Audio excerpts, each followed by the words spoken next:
The sun had barely begun to rise when the deep rumbling of heavy machinery shook the walls of my house. At first, I thought I was dreaming. The persistent sound of grinding metal and reversing trucks crept into my half-conscious mind like a bad omen. With a groggy sigh, I swung my legs over the side of the bed, rubbing my eyes as I shuffled toward the window. The first sip of my morning coffee was halfway to my lips when I saw it. My driveway, my perfectly maintained, newly sealed, meticulously cared-for driveway, was gone.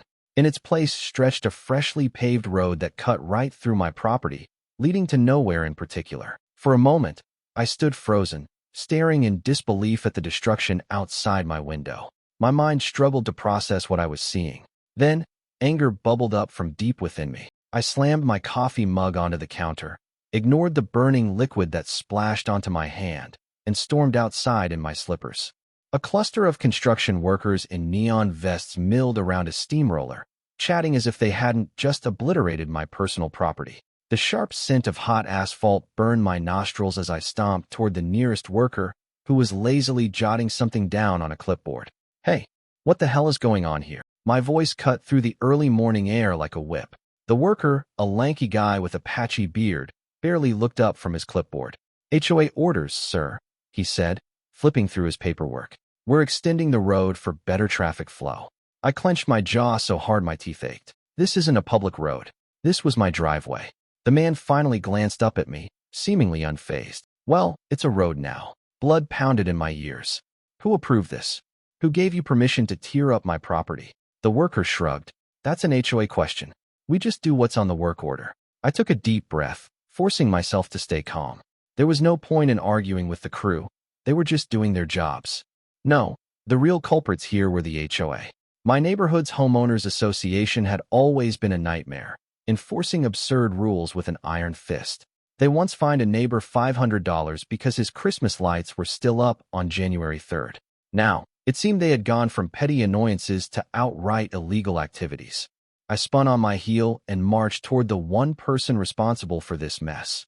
Karen Peterson, the HOA president. Karen had been running the homeowners association like a dictator for years.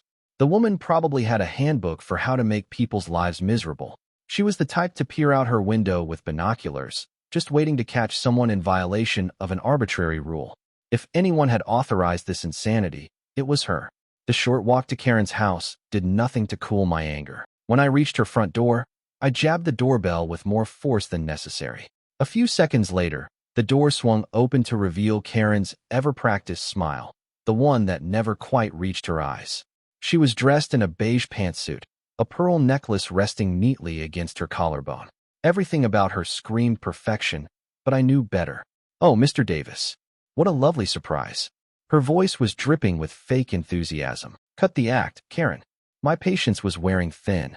Why did I wake up to a construction crew paving over my driveway?" Her smile barely faltered. "Oh dear. You must have missed the email. The board voted to extend the community road for better accessibility." I narrowed my eyes. I never received any email. Karen's expression remained eerily composed. "Well, it was sent out last month. Perhaps it ended up in your spam folder." I knew she was lying. I never missed HOA emails, no matter how ridiculous they were. But even if I had, that didn't change the fact that what they had done was illegal. "You can't do this," I said, crossing my arms. "That was private property." Karen's lips curled into a smirk. "Actually, we can. According to the HOA bylaws, the board has the authority to make changes to shared infrastructure for the betterment of the community." I scoffed. "Shared infrastructure? That was my driveway, Karen. It wasn't part of any community property." She waved a dismissive hand. "It was an outdated design. The new road will improve connectivity in the neighborhood. I'm sure you'll come to appreciate it." I stared at her in disbelief. She really thought she could get away with this. The arrogance, the complete disregard for personal property, it was infuriating. "Karen, I don't think you realize who you're dealing with." My voice was dangerously calm now. "I'm a zoning commissioner." For the first time, a flicker of unease crossed her face. "Oh, yes. Which means I know the law. And what you've done. It's a blatant violation of property rights and local zoning regulations." Karen's confidence wavered for a split second before she forced a chuckle. "Well, the board has already approved it, so I'm afraid there's nothing you can do." I smirked. "We'll see about that." Without another word, I turned on my heel and walked away, leaving her standing in her doorway. The moment I got home, I pulled out my files on zoning regulations. As a commissioner, I had spent years studying the intricacies of property law, and I knew one thing for certain. Homeowners associations were not above it. I flipped through the documents, my eyes scanning for the exact clause I needed. There it was, in black and white. Private driveways fell under personal property easement rights. The HOA had no legal authority to alter it without my explicit consent. Even better, their so-called road extension violated multiple county zoning laws. They hadn't just overstepped, they had broken the law. A slow grin spread across my face. Karen and her little band of rule enforcers thought they could walk all over me, but they had made a crucial mistake. They had underestimated me. I cracked my knuckles, already drafting the formal complaint I was about to file with the county. This wasn't just about my driveway anymore. This was about principle. The HOA had been running unchecked for too long, terrorizing homeowners with ridiculous rules and unchecked authority. By the time I was finished, I had a comprehensive case laid out, complete with references to zoning laws, property rights, and legal precedents. I wasn't just going to fight back, I was going to make sure they never pulled something like this again. The next HOA meeting was going to be a bloodbath. I spent the rest of the day preparing. The HOA had been getting away with overstepping their boundaries for far too long, but this time, they had messed with the wrong person. They had made the fatal mistake of assuming I was just another homeowner who would grumble for a few days before accepting their decision. What they had failed to realize was that I knew the laws better than they did. I wasn't going to send angry emails or beg for a resolution. No, I was going to hit them where it hurt, through legal action and public exposure. That evening, I printed out every relevant zoning law, HOA regulation, and county property code that proved they had acted outside their authority. The sheer weight of the documents alone would be enough to intimidate anyone who thought they could argue their way out of this. But I wasn't relying solely on legalese. I knew that HOA boards thrived on control and secrecy. Most homeowners didn't challenge them because they didn't know they could. That was where I had the advantage. I wasn't just going to fight for myself. I was going to make sure the entire neighborhood saw exactly what kind of dictatorship Karen and her board had been running. By the time the next HOA meeting rolled around, I was more than ready. The meetings were held in the community clubhouse, a place that had been decorated to resemble a cheap hotel lobby. A few round tables were scattered around, each topped with a floral centerpiece that looked like it had been stolen from a 90s wedding reception. The fluorescent lighting buzzed softly as residents trickled in, murmuring among themselves about whatever petty disputes had arisen that month. I took a seat near the front, making sure my folder of documents was in plain sight. Karen, already seated at the board's table, spotted me and gave me a thin-lipped smile. She knew why I was there. The meeting started as it always did, with mundane discussions about landscaping contracts and budget allocations. People debated the color of new street signs for an embarrassingly long time before someone brought up complaints about a neighbor's untrimmed hedge. I sat patiently, waiting for my turn. Then, just when it seemed the meeting was winding down, I raised my hand. I have a concern about a recent HOA decision, I said, my voice carrying through the room. Heads turned, and the murmuring stopped. Karen straightened her shoulders, her fake smile tightening. Of course, Mr. Davis. What would you like to address? Her tone was deliberately sweet, a calculated attempt to maintain control. I stood up, holding my folder in one hand. The unauthorized destruction and repaving of my private driveway. A few whispers rippled through the crowd. Karen's smile didn't waver, but I could see the flicker of discomfort in her eyes. As I mentioned before, she began smoothly. The board voted to extend the road for the benefit of the community. I flipped open my folder and pulled out the first document. Right? Except according to county zoning laws, what you did is illegal. Private driveways fall under personal property easement rights, which means the HOA had no legal authority to alter it without my consent. A hush fell over the room. A few homeowners exchanged glances, their interest piqued. Karen's expression remained composed, but I saw her fingers tighten around the papers in front of her. Well, she said, forcing a light chuckle, our bylaws state that we can make improvements to shared infrastructure. I smirked and pulled out another paper. Incorrect. Your bylaws don't override county regulations. And speaking of bylaws, I couldn't find a single amendment or vote record about this so-called road expansion, which means this wasn't even approved properly. A few members of the board shifted uncomfortably. A man near the back cleared his throat. Wait, we didn't vote on this. I turned to face the crowd. No, you didn't. And that's not even the worst of it. The county can fine the HOA thousands of dollars for this violation. They could also require the HOA to dig up the road and restore my driveway, all at their own expense. The room erupted in hushed conversations.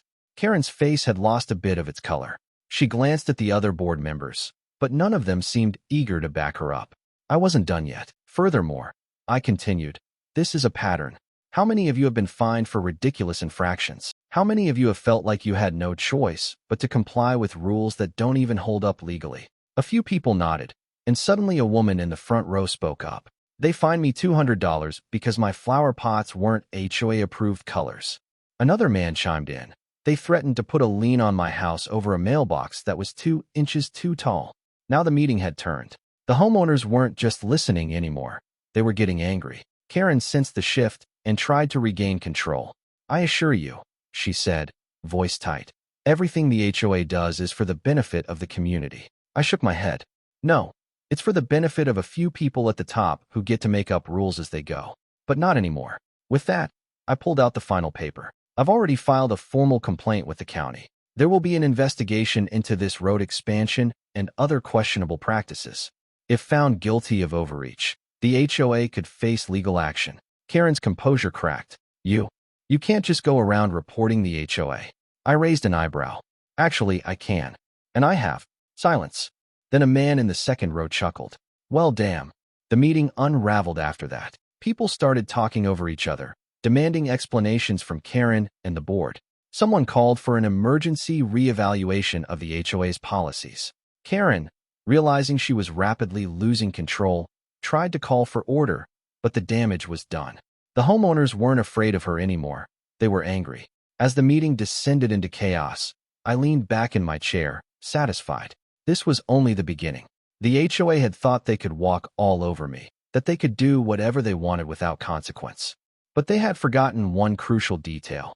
I wasn't just another homeowner. I was a zoning commissioner, and I was going to make them regret ever messing with my driveway. The next morning, I woke up feeling victorious. The HOA meeting had turned into a full-blown mutiny, and Karen's once ironclad grip on the neighborhood had begun to slip. I had done more than just call her out. I had ignited something in the other homeowners, something they had been too afraid to acknowledge for years.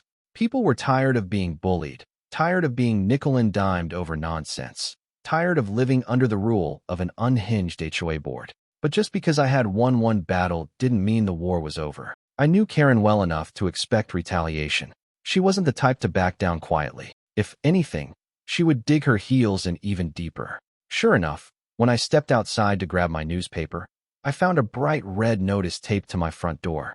I pulled it off and scanned the text. It was a violation notice. Apparently, I was now in breach of multiple HOA regulations, including but not limited to having an overgrown lawn, installing an unapproved bird feeder, and using window blinds that weren't on the HOA's approved color palette. I let out a short laugh. Karen was predictable, if nothing else. This was her attempt at punishment. I crumpled the notice and walked back inside, shaking my head. Karen must have thought I would panic, that I would scramble to fix these so-called violations before she fined me into submission. But what she didn't realize was that she had just handed me even more ammunition. I sat down at my desk, pulled up the HOA's bylaws, and began drafting my response. The first violation, my supposedly overgrown lawn, was easy to debunk. The HOA didn't actually have jurisdiction over lawn height, due to a county environmental ordinance protecting local grass species. The second, my bird feeder, was even easier. State wildlife support laws protected residents' rights to install feeders. The third, my window blinds, was laughable. The HOA had never officially filed their color regulation with the county, meaning it was unenforceable. Once I finished writing my response, I printed it out, making sure to highlight the legal references that backed up my claims. But I wasn't just going to send it to Karen. No, I was going to send it to every HOA board member and every homeowner in the neighborhood. Karen wanted to play dirty? Fine. I could play too.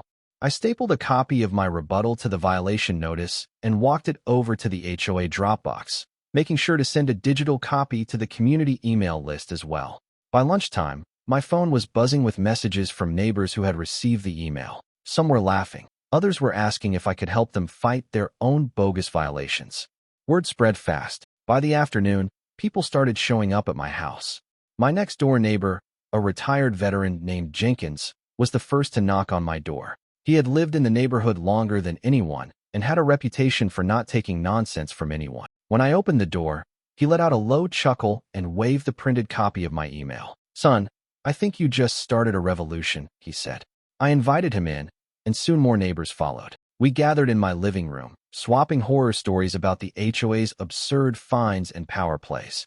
One woman, Susan, recounted how she had been fined $200 because her garden gnome wasn't considered aesthetically compatible with the neighborhood's theme. Another man, Greg, had been threatened with legal action because his car was parked half an inch over his driveway's boundary line. The more we talked, the angrier people became. The HOA had been terrorizing residents for years, using fear and intimidation to keep them compliant. That was when the idea struck me. I leaned forward in my chair, looking at everyone gathered in my living room. "We don't have to put up with this," I said. "We can fight back." Jenkins smirked. "And how do you propose we do that?" I tapped my fingers on the armrest. "For starters, we can challenge the fines. If enough of us push back, the HOA won't be able to enforce them all. But more importantly, we can work to get the board replaced. The HOA isn't some untouchable entity. It's run by elected members. If we vote them out, we can take back control." The room fell silent for a moment as the idea sank in. Then Susan clapped her hands together. "You know what? He's right. We've let them push us around for too long." Greg nodded. "But we need a lot of support. Not everyone will want to go against the board." Jenkins chuckled. "Oh, I think they will, once they realize how much money the HOA has squeezed out of them over the years." It was settled. We were going to gather signatures, rally homeowners, and expose the HOA's overreach. The first step was proving that Karen and her board weren't just overstepping. They were acting illegally. I had already started that process by filing a formal complaint with the county. Now it was time to make sure the entire neighborhood knew exactly what was happening. The next morning, I printed out flyers detailing the HOA's biggest violations, including the illegal road expansion, the baseless fines, and the financial mismanagement that had gone unchecked for years. I included a call to action, urging residents to attend the next meeting and demand change. Then I spent the rest of the day distributing the flyers, slipping them into mailboxes, handing them out to dog walkers, and even taping a few to streetlights for good measure. By the end of the day, my message had spread. People were talking. The HOA was losing its grip. Of course, Karen didn't take it well. That evening, she showed up at my doorstep, her usual fake smile nowhere to be seen. She was furious. "You are causing unnecessary panic," she snapped the moment I opened the door. "The HOA exists to maintain order, not to be attacked by troublemakers like you." I folded my arms. I think the homeowners would disagree. They are tired of being controlled by a board that doesn't even follow its own rules. Karen's eyes flashed. "You're making a mistake, Davis. This little crusade of yours won't end well." I chuckled. "For you? Probably not." She exhaled sharply and took a step closer. "You think you've won something, but you haven't. The HOA has authority. The fines will stand. The road will stay. And you? You'll just be another disgruntled homeowner who learns the hard way that fighting the HOA is pointless." I held her gaze. "We'll see about that." She stormed off without another word, slamming my gate behind her. I watched her retreat down the street, feeling more confident than ever. Karen still believed she could intimidate people into submission, but she was wrong. She had lost the neighborhood.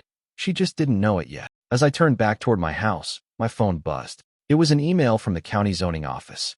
My complaint had been received. An investigation into the HOA's road expansion was officially underway. The war wasn't over, but I had just landed the first major blow. The days following Karen's doorstep confrontation were filled with tension.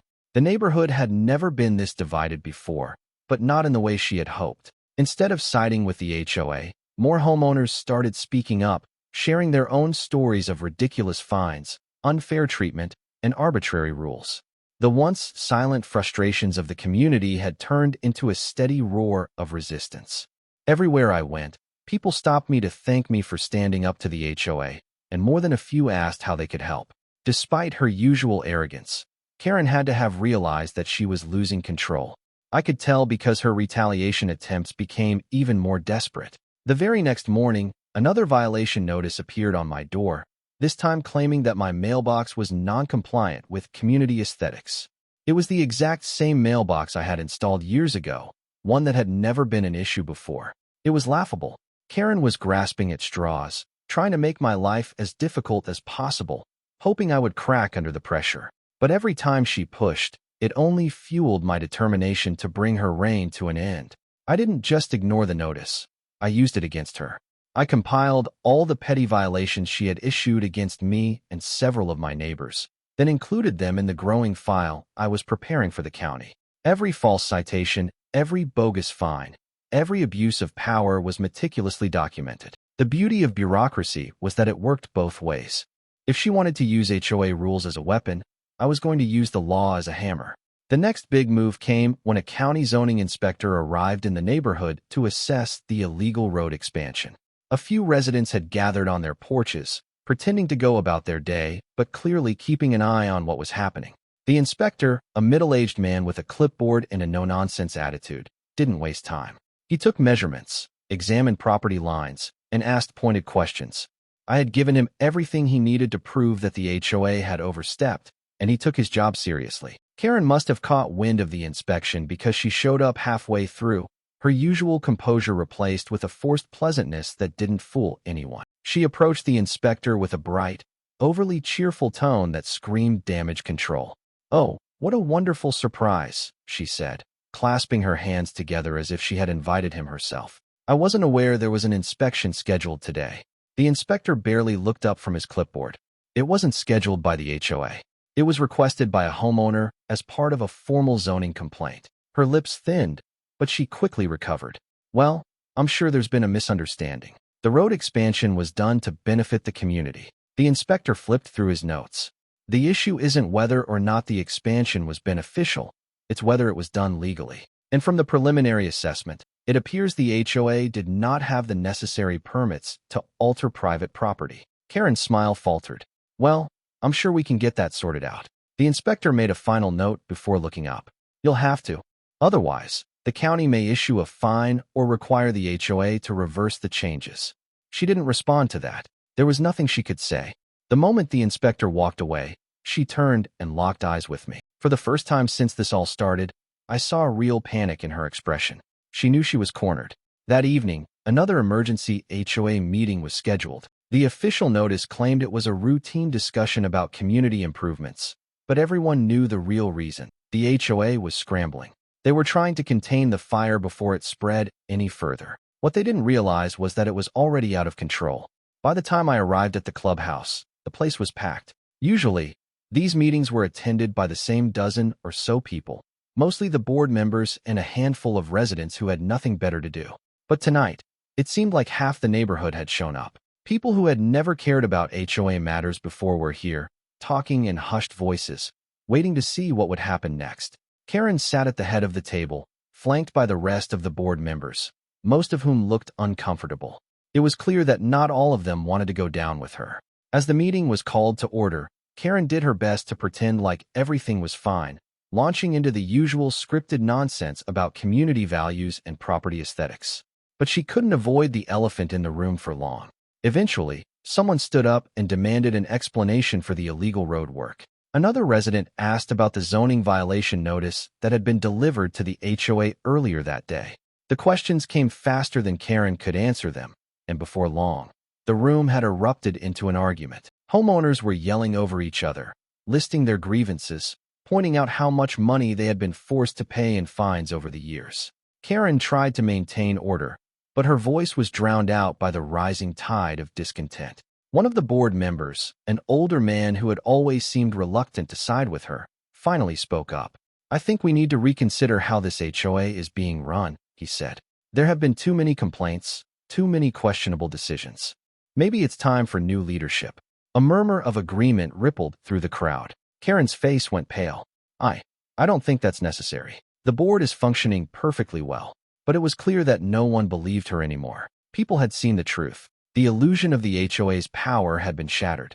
More voices joined in, calling for an election to replace the board entirely. The bylaws allowed for it, and if enough residents signed a petition, the current board could be removed. Karen knew she was losing. Her grip on the HOA, on the neighborhood, was slipping through her fingers. In a final act of desperation, She tried to turn the tables back on me. "This is all because of you," she spat, her voice sharp with frustration. "You've been spreading lies, stirring up trouble. You think you can just tear down everything we've built." I met her glare with a calm smile. "I didn't tear anything down, Karen. You did that yourself." Silence. A long, tense pause before someone in the crowd muttered, "He's right." Karen opened her mouth to argue, but there was nothing left to say. The damage was done. The homeowners had spoken. The meeting ended in chaos, with residents demanding an official vote to replace the board. Karen stormed out, her face twisted in fury. She had come into this meeting expecting to smooth things over, but instead, she had lost everything. As I stepped outside, Jenkins clapped me on the shoulder with a hearty laugh. "You really did it, son." I smiled. "Not yet, but we're close." The war was almost over. Karen just didn't know it yet. The fallout from the HOA meeting was immediate and brutal. By the next morning, the neighborhood was buzzing with talk of what had happened. Word spread fast, and it didn't take long before nearly every homeowner was aware that Karen had been backed into a corner. People who had once been afraid to speak up were now emboldened, realizing that the HOA wasn't some untouchable authority. The board was just a group of elected residents, and if they could be elected, they could also be removed. That single realization shifted the power dynamic entirely. By midday, the petition to hold a special election had gained more than enough signatures. I didn't even have to do much to push it forward. Other homeowners took it upon themselves to circulate the paperwork, knocking on doors, explaining to their neighbors why this was necessary. People who had never cared about HOA politics before were suddenly eager to be involved. It was a movement, and once it started, there was no stopping it. Karen had lost the one thing she had always relied on: control. Karen, of course, tried to fight back. She sent out desperate emails warning that removing the current board would lead to instability in the community. She claimed that without her leadership, property values would plummet, rules would be ignored, and the neighborhood would fall into chaos. But no one was buying it anymore. People had seen firsthand that the HOA's so-called leadership had been nothing but a thinly veiled excuse to wield power over others. They had been manipulated, fined, and bullied for years. Now that they realized they had a say in things, they weren't going to let Karen scare them into submission again. The special election was scheduled for the following week. Karen and her remaining allies on the board did everything they could to delay it, but the HOA's own bylaws were clear. Once enough homeowners signed the petition, the board had no choice but to hold a vote. The neighborhood gathered at the clubhouse, and for the first time in years, it wasn't an exercise in frustration and bureaucracy. This time, it was a reckoning. When the ballots were counted, the results were decisive. Karen and her allies had been voted out by an overwhelming majority. The new board consisted of a mix of homeowners, many of whom had never held any HOA position before, but were determined to change the way things were run. I hadn't intended to get involved myself, but I had been nominated and elected as well. It wasn't exactly a job I had wanted, but I wasn't about to let all this work go to waste. Someone had to make sure things didn't go back to the way they were. Karen didn't take it well. The moment the results were announced, she stood up, red-faced and shaking, and declared that the neighborhood was doomed. She ranted about how no one appreciated the work she had done, how the HOA would collapse without her guidance. But her words had no power anymore. No one was listening. She wasn't in charge. She was just another homeowner now, no different than the rest of us. A few days later, she put her house up for sale. No one was surprised. She had built her identity around ruling the HOA, and without that authority, she had no reason to stay. She avoided eye contact with me whenever we passed each other, and I didn't bother rubbing it in. I didn't need to. She had already lost everything that mattered to her. With Karen gone, the new HOA wasted no time making changes. The first order of business was addressing all the absurd fines and violations that had been issued under the old board. Homeowners who had been unfairly fined were reimbursed, and many of the arbitrary rules were either modified or removed entirely. The ridiculous restrictions on things like curtain colors, mailbox heights, and garden decorations were gone. People could finally enjoy their homes without fear of constant harassment. The biggest issue, of course, was the illegal road that had been paved over my driveway. The county's decision came down hard on the HOA. Not only was the board fined heavily for violating zoning laws, but they were also required to fix the problem at their own expense. The construction crew that had once torn up my driveway was back again, but this time, they were undoing their mistake. Watching them rip up the unnecessary road and restore my property was more satisfying than I could have imagined. Neighbors came by to watch, offering words of support and congratulations. Jenkins brought over a couple of beers, laughing as he patted me on the back. "You really stuck it to them, didn't you?" he said, cracking open his drink. "I haven't seen this neighborhood this happy in years." I took a sip of my own beer and nodded. "Feels good, doesn't it?" He chuckled. "Damn right it does." With the HOA under new leadership, things changed for the better. Meetings were no longer exercises in frustration. Instead of being dictated by an iron-fisted board, homeowners actually had a say in how things were run. People were happier, friendlier, more involved. The fear that had once lingered over the neighborhood was gone. It was like the entire place had taken a deep breath for the first time in years. A few weeks later, a letter arrived from the county zoning office. The investigation into the HOA's past actions had revealed more than just the illegal road expansion. Financial records had been audited, and it turned out that Karen's board had been mismanaging funds for years. Money that should have gone toward neighborhood improvements had been funneled into ridiculous expenses, lavish HOA board dinners, unnecessary administrative costs, and in some cases, personal expenses disguised as community spending. The final decision was clear. Not only was the HOA fined heavily, but homeowners were also entitled to reimbursements for years of improper fees and penalties. It was the final nail in the coffin for Karen's legacy. Not only had she been voted out, but her entire reign had been exposed as a fraud. Homeowners who had once grudgingly accepted the HOA's fines were now getting money back. It was a full-circle moment, and I couldn't have written a better ending if I tried. The night the reimbursements were announced, Jenkins threw a barbecue in his backyard to celebrate. It wasn't an official neighborhood event, just a casual gathering of people who had been through the same battle and come out victorious. There was music, laughter, and for the first time in a long while, a genuine sense of community. People who had once kept to themselves were mingling, sharing stories, enjoying the freedom that had once seemed impossible. As I stood there, flipping burgers on the grill, I glanced across the street at Karen's house. The for sale sign still stood on the lawn, a silent reminder of how quickly things could change. She had spent years controlling the neighborhood, convinced that she was untouchable. Now she was the one leaving, while the rest of us stayed behind to build something better. Jenkins nudged me with his elbow, pulling me from my thoughts. "So, what's next for you, Mr. Zoning Commissioner?" he asked with a grin. I laughed, shaking my head. "Hopefully, a quiet life without any more HOA drama." He chuckled. "Well, if that doesn't work out, you can always run for mayor." I rolled my eyes, but I couldn't help but smile. The battle was over. The neighborhood was free. And for the first time in a long time, I was exactly where I wanted to be.